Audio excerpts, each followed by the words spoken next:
Federal government reports that there has been a double-digit jump in American homelessness compared to last year, and an even bigger jump among families. According to the government's latest data, more than 770,000 people were unhoused in a single night in 2024, up 18% from the year before and the highest number ever recorded. And those shocking numbers were released by the Department of Housing and Urban Development. They looked at the number of homeless people between January of 2023 and January of 2024 and noticed that pretty steep spike in the number of people living on the streets in the United States. Now, what is behind this massive increase in homelessness? Well, if you read most news reports, they just simply say housing prices are too high, which is true. But what's driving the increase in housing prices? Why is housing so unaffordable? Well, we're about to break that down for you piece by piece, but before we do, there's something that you should keep in mind. So again, this data was collected by taking a snapshot of one night in January of 2023 and then comparing it to one night in January of 2024. So the numbers are about a year old. And putting that aside, let's dive into what the findings were. So the report on homelessness was again put together by the US Department of Housing and Urban Development, and the numbers are very bleak. So nearly every category of unhoused people grew, with the rise especially steep among children, 33%, and people in families, 39%. The number of people in shelters rose by about a quarter, while unsheltered homeless rose 7%. The rise in homelessness among older adults continued as well, with a 6% growth in those 65 or older. Now, much of the report actually focuses on one of the main factors behind this. So they talk about how the influx of asylum seekers immigrating to the country has exacerbated the housing crisis, because we already had a housing crisis spurred by the shortage of housing units available. And so here's what they found. Migration had a particularly notable impact on family homelessness, which rose 39% from 2023 to 2024. In the 13 communities that reported being affected by migration, family homelessness more than doubled. Whereas in the remaining 373 communities, the rise in families experiencing homelessness was less than 8%.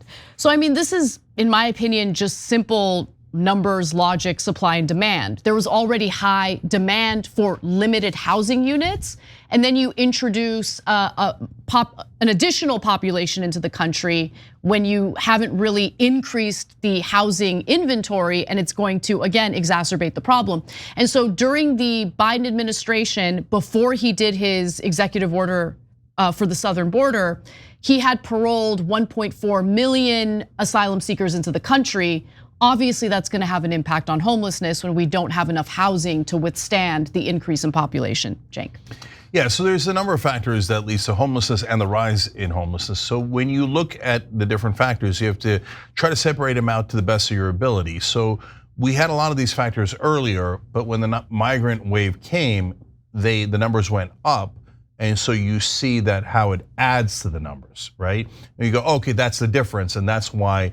That doesn't mean the migrant crisis is the only thing causing it. It's just saying that it's causing some significant percentage of the increase that's happening, right? So now there's other factors though as well, which is how do you treat folks? And so we're gonna get into that a little bit. Do you do housing first, or do you try to get them medical treatment or addiction treatment, et cetera? And I think that overall, there's some cities that have done a wonderful job. Houston got rid of their bureaucracy, mainlined it, and actually got homelessness down by 40% at one point. Utah built houses and got homelessness down significantly at another point. So we've seen some successes on things that could work, but largely most of those areas are not doing those successful strategies. They're doing other strategies that just simply aren't working. Right. And they're also misdirecting a lot of our money and not actually spending it on the homeless. Exactly. So, California is a good example of that. I know you guys have heard me talk about this repeatedly because it's really important to prevent this from happening again in the future. California residents allocated $24 billion, increasing their own taxes in order to solve the homelessness crisis. That money gets funneled to nonprofits, some of which are founded by friends and family members of politicians in California. And let's just say that money did not go to where it was intended to go. And there have been some audits that have found wrongdoing by a lot of these nonprofits. But nonetheless, to your point, Cenk, I think the failure of the housing first policy is that it pursues a one size fits all approach to this issue. And this isn't a simple issue. This is actually a much more complex issue. We do need to build more housing. There's no question about that. But there are people who are struggling on the streets with severe addiction or severe mental health issues. So if you are someone who has a severe mental health condition, right? Let's say paranoid schizophrenia or something like that, you haven't been getting the medical care you need. Just taking you and putting you in a apartment unit is not going to solve the problem. And so it is more complicated than I think some of the advocates are making it out to be. But going back to the migrant issue, I also want to clarify one thing because it's important. So the data does generally suggest that communities with high immigration levels also experience high levels of homelessness, but homelessness in areas that didn't have high levels of immigration also saw an increase. And it's because, again, it's the same problem. We don't have enough housing. And if you have high demand, low supply, that's gonna drive up housing prices. And when people can't afford it, they end up living in their cars or they end up going to a shelter. That is a huge problem here. Dennis Culhane, who's a professor at the University of Pennsylvania, who has long advised the government on homelessness data, said that about 3/4 of the increase in homelessness occurred in the 4 states hit hardest by asylum seekers: New York, Illinois, Colorado, and Massachusetts. Along with Hawaii, this is the second factor, where wildfires in Maui fueled mass displacement. So a lot of these natural disasters are causing problems with homelessness as well because people get displaced. There's nowhere for them to turn to. A lot of them end up in shelters. It's just a disaster all around. Yeah, so to me, there's 3 clear factors here. The fact that it affected, there was a greater increase in those 4 states that Anna just mentioned, all who had migrant issues, right? But there was not as big an increase in California, which historically has had the most homelessness. Is interesting because the migrants were not shipped to California because they just had the normal number of migrants that crossed the border. Right. So since they were shipped to New York, Colorado, Massachusetts, and Illinois, the homelessness problem increased at a greater rate there. So that's definitely part of what's going wrong here in terms of the increase in homelessness. But the other 2 issues are also true. So one is we're not directing the money to the right places. And you could tell because with veterans, we do. Yeah. We actually do a very good job, and the number of veterans that are homeless now have gone down significantly, okay? And that's because there's bipartisan support for that. Not only does it get more funding, but there's more concern about where the funding goes and the fact that it actually goes to help veterans, as opposed to in California, you give money to homelessness and it just disappears into a black hole, right? And never to be seen again, no one ever gets housed, it's just absurd. But it's direct to veterans, it works. So the funding can work, but you've got to make sure that it's actually going to the right place. And then finally, on housing first, that's a third problem.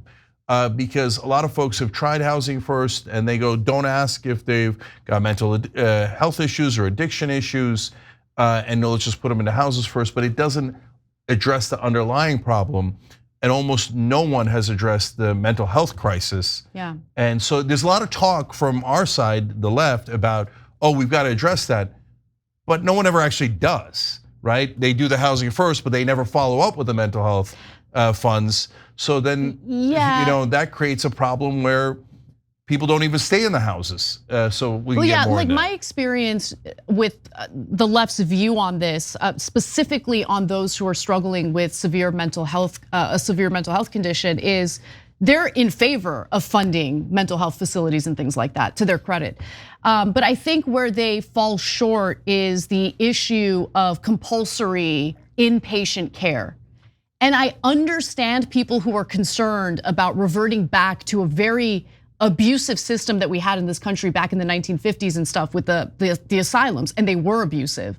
But we also have to consider how abusive it is to just leave people who are struggling like that on the streets to die, because that's literally what happens. Either they die or they do something violent that gets someone else hurt, and then they spend time in prison as a result of that. That's not a solution.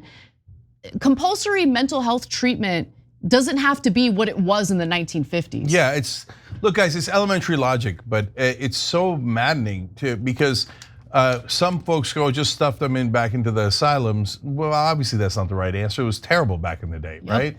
But then other folks who say, oh, because it was terrible, it must always be terrible, so we should never get people compulsory help. But guys, this is not like some weirdo libertarian fantasy where if you don't get that mental health treatment, that they're going to magically improve their mental health on the streets.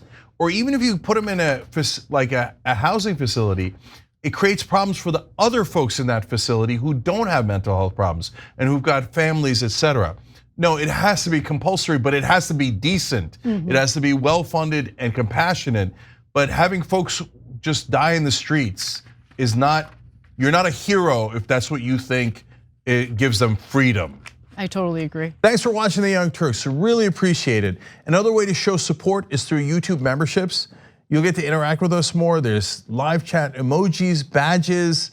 You've got emojis of me, Anna, John, JR. So those are super fun. But you also get playback of our exclusive member-only shows and specials right after they air. So all of that, all you gotta do is click that join button right underneath the video. Thank you.